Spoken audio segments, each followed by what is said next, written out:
50 Cent revealed that he tried to warn Durk about his crew. Then, like, I was like, yo, this is them right there. It's a real right? He was like, yeah. And I said, yo, just watch him. His crew. While King Yella revealed the name of the rat in Durk's crew. But I heard somebody named OTF Jam, they said they've been calling him a rat. But one reaction to Durk's charges has left the internet shocked. Quando Rondo.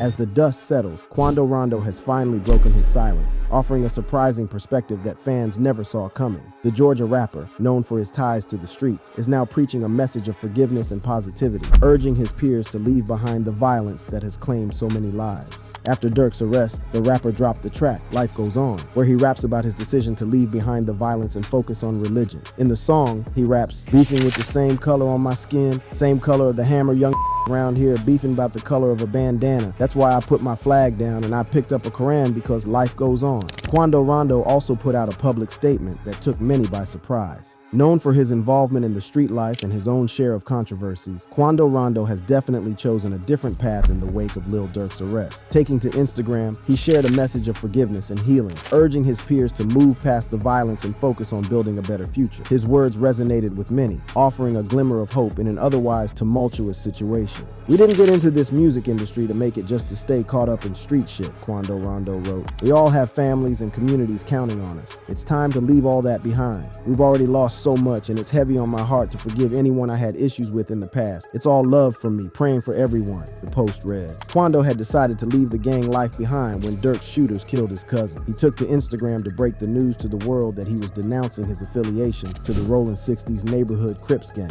One post read, "It's time for me to spend time to myself and free myself from a lot of people. My main man's gone and a lot more. I'm cool on a lot of. If I feel like you not with me, it's no reason for me to be holding on to you. No need to shake your hand or fake some with you." Another post read, "I'm not jump out gang either. Ain't no loyalty in this shit. I'm my own man. I laid my flag down." Despite this, the Savannah rapper was arrested on June 16th alongside 18 other people and was listed in a multiple-page indictment that included 49 counts of drug charges, gang affiliation, and the illegal use of cell phones. According to the Chatham County District Attorney's indictment, the drug deals occurred between October 2022 and June 2023. The rapper was also being accused of violating the Street Gang Terrorism and Prevention Act for his role as a manager of the local set of the Rolling 60s Crips gang. Quando Rondo's move to build bridges with his ops is a huge step, especially considering that Durkio had tried to blackball him from the industry. There's been chatter on social media that Lil Durk allegedly got NBA Youngboy and Quando Rondo blackballed on Apple Music. What's no secret is that Quando Rondo had many of his shows canceled by cops and promoters. The rapper once revealed that everyone in the industry was terrified of being associated with him and didn't want to book him for shows. Nobody want to book me because they terrified. That's the truth. We can only hope that Quando's move will stop the death and dissing between the two groups. King Yella. Fellow Chicago rapper King Yella was also on hand to react to Durk's arrest. Yella reps the GDs, meaning he is Durk's op since Durkio is part of the BDs. According to Yella, Durk was sold out by one of his homeboys. The Chicago rapper even goes ahead to reveal that a dude named OTF Jam had been the rat in Lil Durk's camp. But I heard somebody named OTF Jam, they said they've been calling him a rat. And basically he said, okay, I'm a rat. Well, watch this. It turns out that this dude had been released from prison in 2022 after serving 12 years for attempted murder. Apparently, he was an informant who had been cooperating with authorities for years. The craziest part about all this is that he wore a wire while around Lil Durk and other OTF gang members, which provided intel to the feds, a betrayal that no one saw coming, not even Durkio. Jam, a longtime member of OTF, was considered a brother by Lil Durk. During Jam's 12-year incarceration for attempted murder, Durk stood by him, providing financial support and ensuring that Jam's needs were met. This included covering legal fees, purchasing a house and car, and gifting him more than $50,000 in cash. Ray said he gave you 50, bro. You know what I'm saying? Fact. More than that. Shit. More than that. But shit, can you tell us how much he gave you, or you don't want to even know? No, I ain't gotta get into all that, but bro made sure he made a way for me to be straight like. But if this wasn't enough, Durk also took care of OTF Jam even while he was in jail. Durk come through one time, that's sure. I don't give a nobody say like. I know I'm the real witness. Like, a lot of niggas bro, can't say stay anything. the same. You know, like my whole time, I was straight. It turns out Durk may have been involved in the death of his baby mama. According to reports, Lil Durk found out that Jam had been wearing a wire all along. Determined to get his revenge, Durk knew that getting an FBI informant murk could bring him unwanted attention from the feds, so he went after his child's mother, Octavia Redmond. When Octavia was killed, the U.S. Postal Inspection Service, where she worked, also became involved, offering a $250,000 prize for information leading to the arrest and conviction of the suspect responsible for the homicide. With the snitching allegations dominating the headlines, it turns out that other rappers had tried to warn Lil Durk about trusting his associates. 50 Cent is no stranger to life in the streets. Having almost been killed in the early 2000s in a street beef, the rapper recently revealed that he gave Lil Durk some advice on street life, and it seems Durkio didn't listen. Fifth and Lil Durk linked up back in 2022 to make the track Power Powder Respect. During their time working together, 50 Cent took on a mentor-like role, offering Lil Durk invaluable advice. In a candid moment, 50 Cent warned Lil Durk to be vigilant about his crew. In an interview on The Breakfast Club, the rapper was asked whether he ever tried to talk to younger artists about not getting caught up with life in the streets. Now, when you look at some of these younger artists and you see how they idolize you and idolize your music, and then you see them get caught up. Yeah. Do you have conversations with them? Like I remember Casanova, and you was trying to talk to Casanova, Troy Ave, and now Lil Durk. Do you have conversations with them and be like, I've seen this play before? 50 Cent revealed that he had warned the Chicago rapper and told him to watch his crew. Even with Durk, I was telling him, like when I had him, he was in New York. Like I was like, yo, this is them, right? It's a real, right? Like, yeah. And I said, yo, just watch him. His crew. It turns out, even back then, someone in Durk's crew was on some funny business because the Chicago rapper told Fifth that someone had leaked his address and he almost got robbed in a home invasion. When you said that to Durk, what was his response to you? He said, you know what? He said, somebody just came in my house. How do they know exactly what the address is? I don't give my address to nobody like this. It's not, cause something happened. The robbery in Georgia? Yeah. When India had to shoot? He went straight to talking about that. Back in 2021, Lil Durk and his girl were the victims of a home invasion that erupted in a shootout. According to the blogs, several unidentified individuals entered the rapper's home in the Brazelton neighborhood near Atlanta a little after 5 a.m. on July 11th and exchanged gunfire with Durk and his girlfriend, India Cox. Luckily, Durk and India were not injured as they shot back at the suspects who fled the scene. Was someone in Durk's camp ratting him out back in 2021, or was it just a coincidence?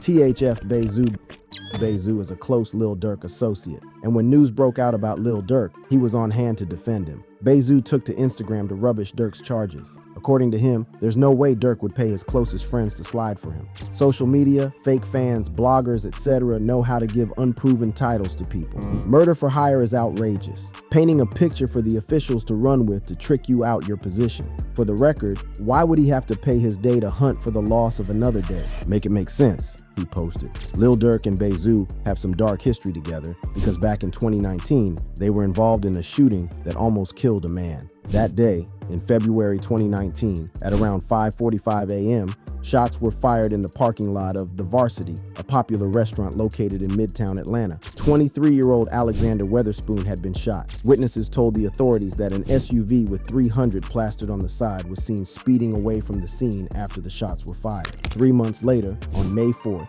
2019, Vaughn would be the first suspect arrested in connection with the shooting. Bezu was also arrested 9 days later. Finally, the Atlanta police issued an arrest warrant on May 29, 2019 for Lil Durk. The Chicago rapper was hit with 5 felony charges. These included criminal attempt to commit murder, aggravated assault, unlawful association with criminal street gang to conduct or participate in crime, possession of a firearm during commission of a felony, and possession of a firearm by a convicted felon. Despite the fact that he was on tour when the warrant was issued, Durk canceled everything and went straight to Atlanta. He immediately dropped Turn Myself In. The next day, the rapper revealed in an interview that he was about to surrender to the authorities the same day. According to him, he had nothing to hide nor nothing to run from. You're about to surrender as we speak. Yeah. How come? Because I have nothing to hide. Like, I have nothing to run from. Lil Durk also maintained his innocence and denied committing any of the 5 charges leveled against him. Did you do it? Did you shoot this man? Did you commit the other crimes of which you're accused? No. The rapper then proceeded to surrender himself to authorities at the Fulton County Jail the same day. Years later, the case would take a different turn. In late October 2022, all charges against Durk were dropped due to insufficient evidence. Bezu was also released with charges dropped. Luckily, the Chicago rapper isn't implicated in Durk's latest crime. Charleston White. Lil Durk's biggest hater also had something to say about his arrest, but he didn't hold back. First, he called out the double standard in the rap community. When White was arrested a few days earlier for animal cruelty and aggravated assault with a deadly weapon, the internet went wild as trolls and haters had a field day with him. But now, with Durk behind bars, the community wasn't keeping the same energy. Ain't nobody laughing at Durk like they were laughing at me when I went to jail. Charleston White then clowned the Chicago rapper without holding back. So ain't nobody laughing at Durk. Now it ain't funny. Now your favorite rapper go to jail and look like he got a no bond like me. But that boy got a federal no bond. I bet that nigga been closed up. He got a burp to pass gas. He can't even fart out his ass. I know the feeling. In a recent interview, White made headlines by labeling the rapper's detainment as a victory for Black Americans, a statement that has sparked intense debate and drawn both praise and criticism from various quarters. According to him, this was a victory for Black people who loved rap but didn't like all the killing that came with drill music. Yeah, this is a real victory. This is a real victory. So this is a victory for law-abiding Black Americans who like hip-hop music but don't like the killing part of it. According to White, Durkio was a demonic force that had spread the negative effects of drill music all across the country. Now that demonic force, because it is a demonic force, it was a dark force, it was a dark energy that came down from Chicago and spread throughout America. White's perspective is rooted in his belief that the arrest of high-profile figures like Lil Durk can serve as a wake-up call for the Black community. He argues that the glorification of crime and violence in hip-hop culture has detrimental effects, particularly on young, impressionable listeners. According to White, the arrest of a prominent artist like Lil Durk meant the end of drill music. I think we now finally get to put that fire out. I don't think we'll hear drill music ever again. I don't think drill rappers would ever be celebrated ever again. Down goes the drill. Down goes the drill. 12th round knockout, because it looked like they had got away and they get to ride off into the sunset. White has been on Durk's case for a minute. At one time, he even revealed that Durk had snitched on King Von to beat his attempted murder charge in 2023. Durk and Lil Baby, they unfollowed Gunna. Lil Durk told on King Von. That's how he beat his charge. And when White was told that Durk was looking for him to speak on his name, the community activist kept the same energy. If Lil Durk looking for me, I ain't hard to find. White even took to social media to taunt Lil Durk by posting photos posing next to King Von's killer, Lil Tim, and playing Durk's All My Life collab with J. Cole. He also added a caption dissing Von and praising Lil Tim for killing the Chicago rapper. When a commenter tagged Lil Durk, Charleston White replied, "That dope fiend in rehab," referencing Durkio's recent rehab admission. White is sure to continue hating on Durk even if he beats the charges. DJ Vlad.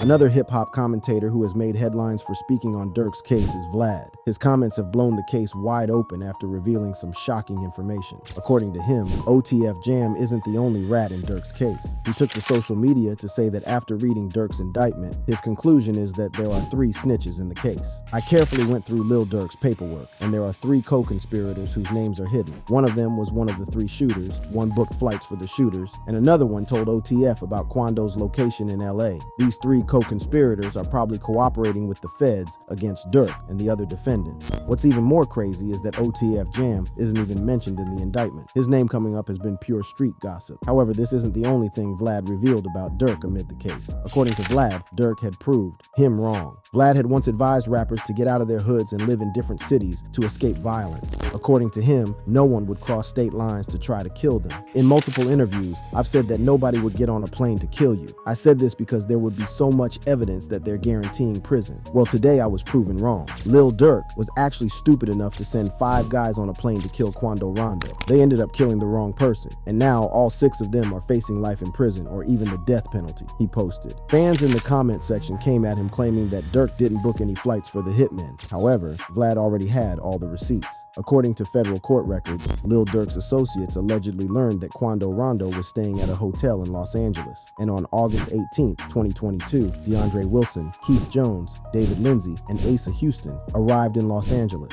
They had traveled from Chicago to San Diego and then driven to Los Angeles, allegedly using funds provided by Durk himself. Upon their arrival, the OTF members met with Keon Grant, a top associate who had flown to Los Angeles on a private jet. Grant played a crucial role in facilitating the operation, securing hotel accommodations for the group, purchasing ski masks, and obtaining 2 luxury sedans to be used in the ambush. According to court records, Grant also provided Jones, Lindsay, and an unidentified man with firearms.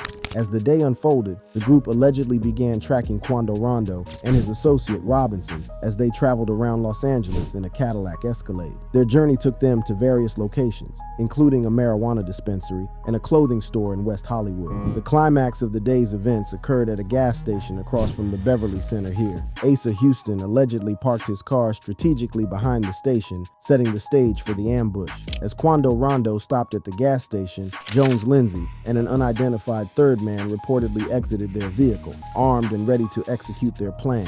In a dramatic turn of events, the suspects opened fire, unleashing a hail of bullets in an attempt to kill Quando. Tragically, Lil Pab, Quando's cousin, who was standing outside the Escalade, was struck and killed in the gunfire, while Rondo miraculously escaped unharmed. The suspects regrouped at an In-N-Out hamburger stand, where they allegedly discussed payment with Keon Grant. The group then made their way back to Chicago, flying from San Diego. But Vlad isn't the only hip-hop commentator who had something to say about Durk's charges.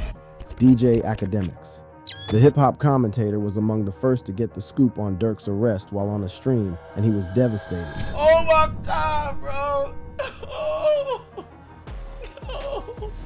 Although Ak was a big fan of Lil Durk, the Chicago rapper couldn't help but snitch on himself while on his show. Back in 2023, Lil Durk sat down with DJ Academics, and he revealed some pretty dark stuff. Since King Von died, internet trolls kept telling Durk to get revenge for Von with the popular phrase, "slide for Von." At the time, Durk openly said that he wouldn't slide for Von because of the consequences. In his track, Hearing Sirens, Durk raps, "My brother shot dead to violence. I truly think the feds around us, y'all tell me, slide, then turn around, then have the nerve to clown us. You ain't worried about lawyers. You'd rather talk about Tory and Meg Thee Stallion like them blogs, not your dog. You turned to cowards." However, the slide for Von comments must have got to him. In his DJ Academics interview, he was asked what he thought about the slide for Von comments. What are you talking about? By the slide for Von comments.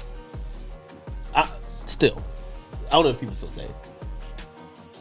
They used to say it, but you also mentioned a song. They'd be like, they be saying slide for Von. I think they trolling me. Yo. Academics wasn't ready for the answer because what Durk said next left him shook. According to Durk, there was a reason why those comments suddenly disappeared. For some reason, I just don't see the comments no more. For some odd reason. I don't know. Might be the water. You be seeing the comments a lot? They kind of chilled out a little bit. Durk was moving mad and reckless back then, and it seems to have caught up with him. Bobby Shmurda. The Brooklyn rapper is known for keeping it solid and not ratting out his homies. According to him, the game has changed, and it's best to solve issues before deciding to slide on ops. The game, no more. They playing by new rules out here, so you gotta just back up off of everything, papa. You know what I'm saying? And I want you to think smarter, like prevention before care. I want you to think of preventing something before you have to carry it, before you have to get in a situation and be like, I gotta figure this out, prevent that. Start thinking like that. The rapper knows a thing or two about being caught up in gang crimes because on December 16, 2014, Bobby Shmurda and 14 other members of his GS9 squad were arrested at the infamous Quad Studios. The gang was charged with several crimes, including conspiracy to commit murder, reckless endangerment, and drug and gun possession. The 101-count indictment said that members of GS9 had murdered a rival gang member at a Brooklyn deli and nearly killed an innocent woman while shooting at rivals. GS9 was also accused of selling drugs and engaging in gun battles outside a Miami nightclub and even the Brooklyn Criminal Courts building. The indictment alleged that Shmurda was a leading figure in the violent street gang. The rapper, just 20 years, old at the time, faced the possibility of life in prison. The indictment listed a series of incidents dating back to 2013, including several shootings in Brooklyn that prosecutors claimed were part of a gang rivalry. As the legal process unfolded, details emerged about the evidence against Shmurda and his associates. Wiretapped conversations, surveillance footage, and the testimony of confidential informants formed the backbone of the prosecution's case. He failed to make bail and began speaking out about what he perceived as a lack of support from his label, which had profited from his gangster image. "When I got locked up, I thought they were going to come for me, but they never came," the rapper said in an interview from behind bars. In the end, he was forced to take a plea deal, which saw him spend 7 years behind bars. With the rapper now back in the streets, he is definitely staying away from any gang-related activity and warning others not to follow in his footsteps. We can only hope that there will be no more sliding on ops. But as we wait to see how Durk's case unfolds, you can watch similar content by clicking on the boxes playing on your screen.